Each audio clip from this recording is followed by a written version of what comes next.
বাবা কি করছে এগুলো? এগুলো আলু বড়া।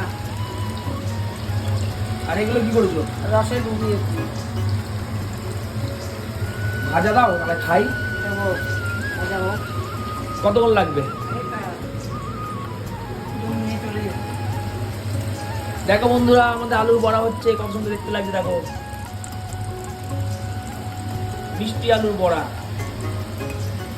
এগুলো ভেজে আবার রসে চুবিয়েছে। ওই দেখো, এই দেখো ভাজা হয়ে গেছে আমাদের বড়া, নামছে একদম গরম গরম। চলো এবার টেস্ট করে দেখবো কেমন হয়েছে। হয়ে গেছে তো দিচ্ছি। এই দেখো আমাকে 4 পিস দিয়ে দিয়েছে। চলো খেয়ে টেস্ট করে দেখা যাক কেমন হয়েছে। দেখি